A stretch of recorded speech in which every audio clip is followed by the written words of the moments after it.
studio. Balado. Être un homme, saison 2. Un podcast qui donne la parole à des garçons homosexuels, des histoires intimes, à la première personne du singulier. Épisode 8, Denis et l'alcool.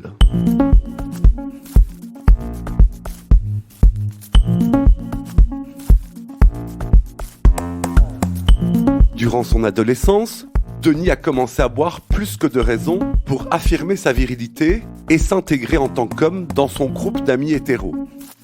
Il ne voulait surtout pas qu'on détecte qu'il est homo ou même qu'il ait des pensées homosexuelles.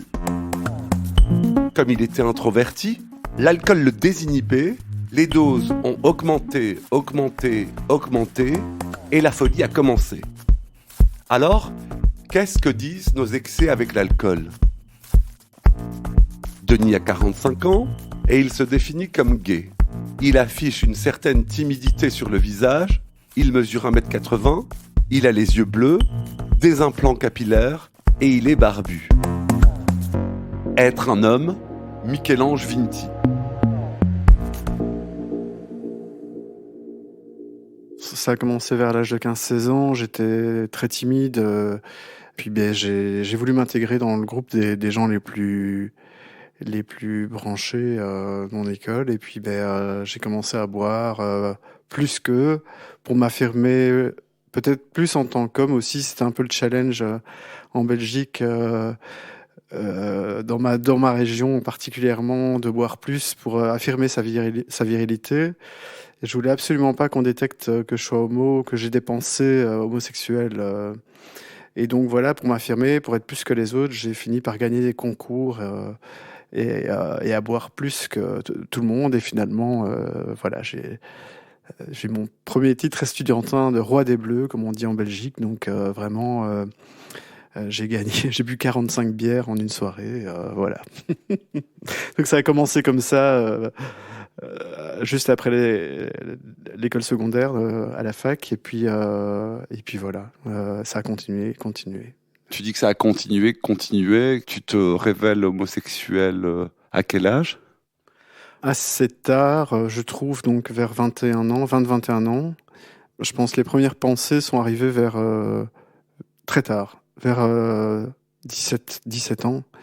Avant, pour moi, être avec un homme, c'était comme voir une couleur qui n'existe pas, donc c'était pas envisageable, ça n'existe pas, et donc voilà, j'ai mis du temps à trouver ça chez moi. Donc c'est vers l'âge de 17 ans, je pense que j'ai commencé à réaliser ça, et je suis devenu vraiment, j'ai eu ma première relation vers 20-21 ans, dans un cadre très festif, et comme l'alcool m'apportait beaucoup au niveau, me désinhibait beaucoup, eh bien, j'ai fait qu'augmenter et faire la fête comme un fou.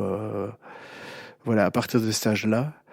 Étant fort renfermé, avant la découverte d'un milieu gay dont j'ignorais l'existence, puisque c'est une époque où il n'y avait pas encore vraiment d'internet ou d'application, évidemment pas d'application ni de téléphone portable, ou très peu. Je suis resté enfermé chez moi, et j'ai pas eu connaissance de cette existence de bar ou de milieu qui pouvait exister. Mais c'est une fois que j'ai découvert ça, vers l'âge de 21 ans, que j'ai explosé totalement de joie. Donc c'était Alice au Pays des Merveilles, on va dire. Voilà, dès que j'ai franchi, c'était les premières assos à Bruxelles, et eux m'ont donné des flyers ou quoi de soirée, ou le Spartacus, ou différents guides qui permettaient de trouver l'adresse des différents bars, qui étaient encore assez secrets à l'époque, mais très nombreux à Bruxelles. Et là, je pense le premier bar où j'ai été, ça s'appelait le Comptoir. Je suis rentré là-dedans, c'était trop génial. Et donc voilà, c'est là la folie a commencé, quoi. Donc de rien du tout, je suis passé à j'étais un super-héros en fait. Donc voilà, je buvais, mais je faisais la fête, je faisais énormément de rencontres. L'alcool m'a apporté énormément. Je rencontrais tellement d'amis que je ne connaissais même plus les prénoms. Et je sortais beaucoup, j'ai rencontré beaucoup de mecs. Et finalement, je suis passé d'une période où il se passait plus rien dans ma vie sexuellement à une période extrêmement chargée.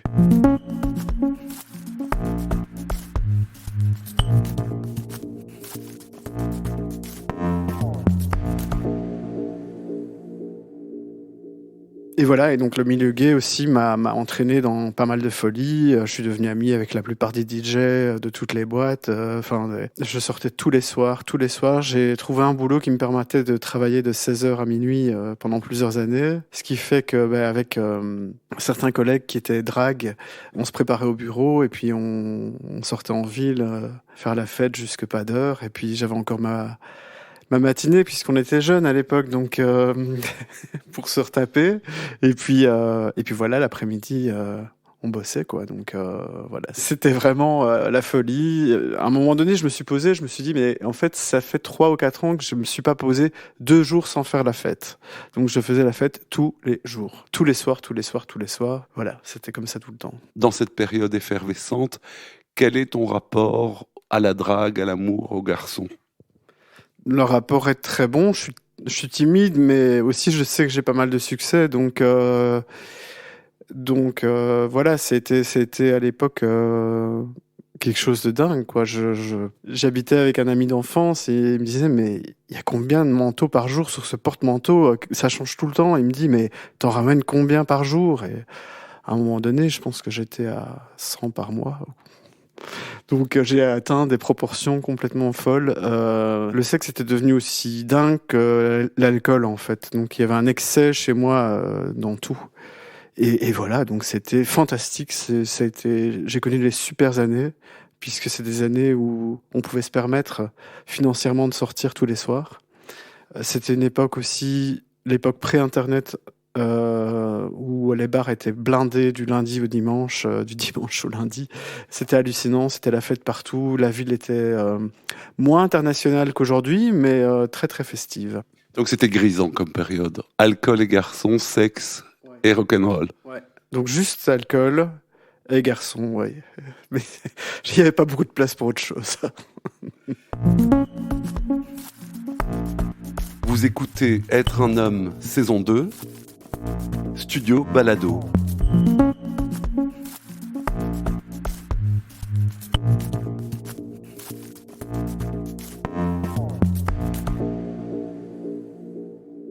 L'énergie vitale en soi est moins forte. Les répétitions, la découverte, la nouveauté devient plus rare. C'est-à-dire, elle est uniquement présente à la découverte de nouvelles villes et de nouvelles choses. Donc New York, Berlin, Paris, Londres, Barcelone. Enfin, tout ce que j'ai pu faire comme voyage et de nouveautés qui m'a amené encore des étoiles dans les yeux. Mais sinon, c'était plus que des répétitions. C'était toujours la même chose, les mêmes soirées, les mêmes gens. Enfin, voilà, je rentrais dans un bar, je connaissais la plupart des gens. Les soirées, c'était souvent les mêmes, qui étaient extraordinaires, entre parenthèses. C'était quand même un peu toujours la même chose. J'ai commencé à tourner en rond. Il n'y avait pas vraiment de nouveautés ou de grosses éclates. Mais ça devenait moins grisant. Donc, il y a une habitude qui s'installe et il n'y a pas de... C'est pas un nouveau parc d'attractions qui s'ouvre. À un moment donné, il n'y a plus vraiment d'attractions, d'ailleurs.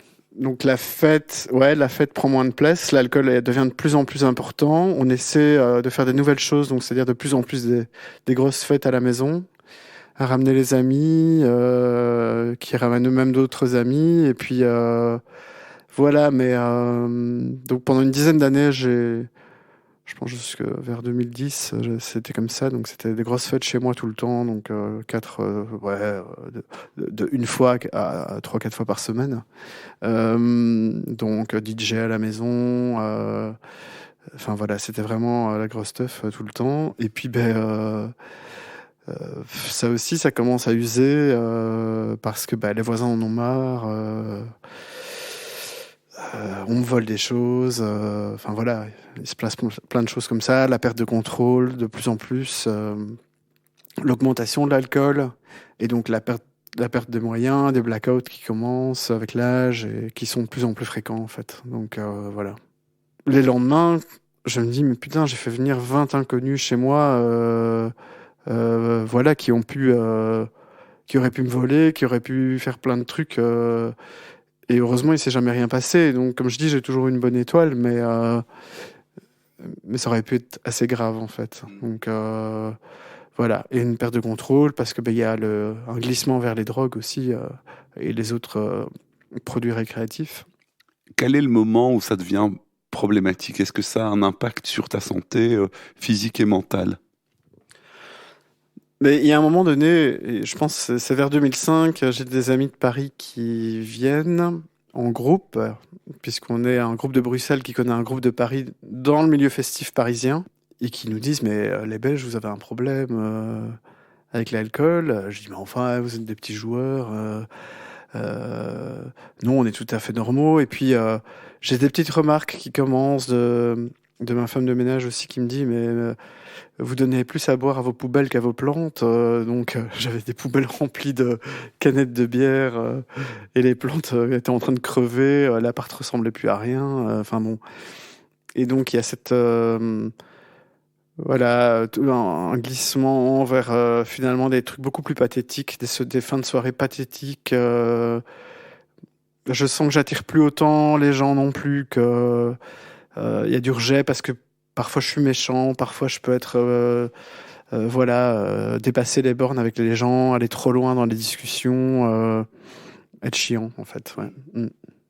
Mais sur ma question, est-ce que ça a un impact aussi sur ta santé physique? Oui, donc tout ça a amené le manque de protection, évidemment, donc une inconscience qui s'accroît avec les années, et petit à petit, les alertes se mettent plus en place, c'est-à-dire on se protège plus. À l'époque, c'était encore très important de se protéger, enfin plus qu'aujourd'hui, il n'y avait pas la PrEP, donc oui, j'ai chopé le HIV en 2010.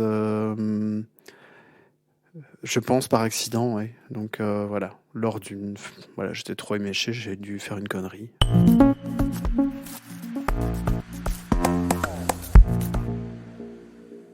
Les premières années, je pense, les 15 premières années, c'était plutôt positif. Donc j'étais quelqu'un qui avait l'alcool très joyeux et pas spécialement problématique. C'est-à-dire, bien sûr, je buvais trop, mais ça restait normal. Enfin, j'étais festif, j'étais pas emmerdant, donc ça n'a pas posé de problème dans mes relations.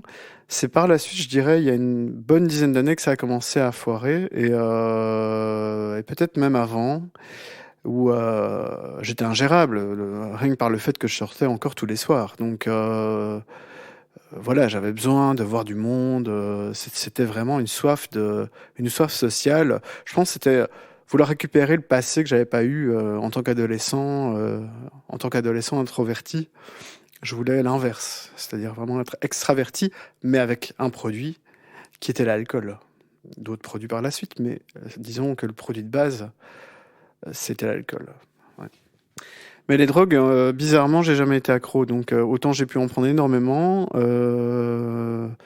autant bizarrement, j'ai jamais été accro ni aux médicaments ni aux drogues. Donc voilà, il y a juste certains moments où je faisais toujours attention quand même de pas prendre trop de produits trop addictifs. C'est-à-dire, il y a des choses que j'ai évitées, comme la meth, ou des choses, enfin voilà, des trucs comme ça.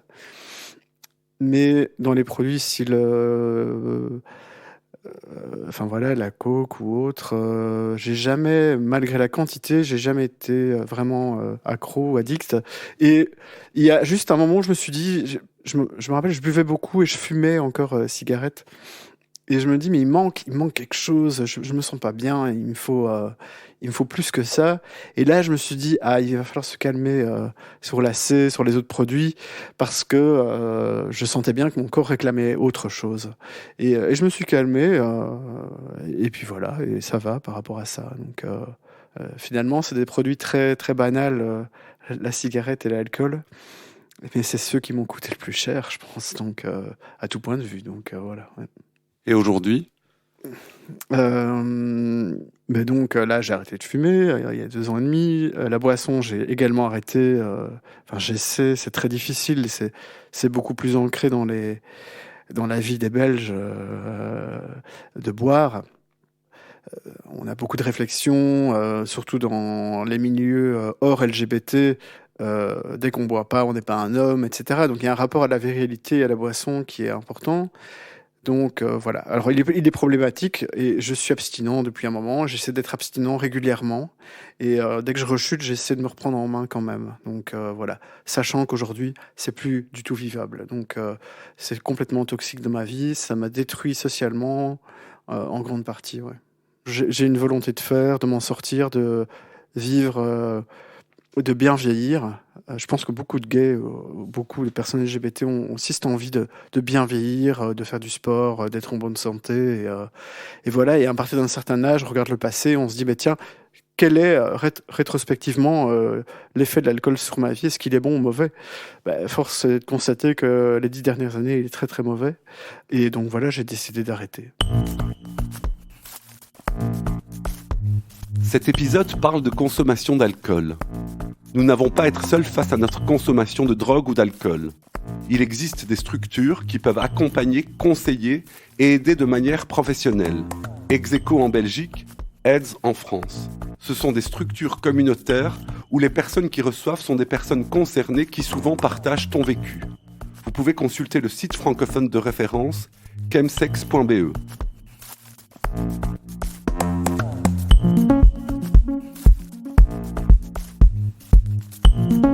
Être un homme est un podcast documentaire de Michel-Ange Vinti.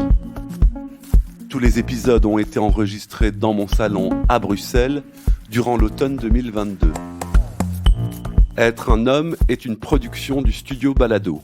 La musique originale est signée David Federman, Clément Berman a réalisé le mixage et Julien Barbier a assuré la production. Merci à mes amis experts en homosexualité, Walid Aïssaoui, Temba Bébé, Philippe Moquel et Adrien Nazelli. N'oubliez pas de partager le podcast sur les réseaux sociaux et à vous abonner sur votre application pour ne rater aucun épisode. Vous pouvez soutenir le podcast Être un homme en faisant un don via le lien buymeacoffee/être un homme en un mot et m'écrire à l'adresse studio@studiobalado.com. Merci pour votre écoute. À bientôt.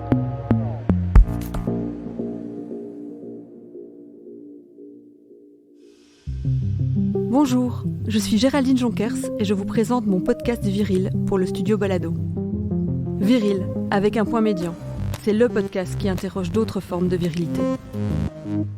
Vous entendrez les histoires de Gabrielle et Milka, deux femmes puissantes qui à leur manière se réapproprient les codes de la virilité. Les témoignages d'Arthur et de Paul, qui questionnent le piège dans lequel la virilité les enferme. Et enfin, Régis et Diane, qui par leur singularité s'autorisent à se réinventer au-delà du carcan viril. Rendez-vous le 3 avril sur toutes les plateformes audio. Viril, Géraldine Jonkers, Studio Balado.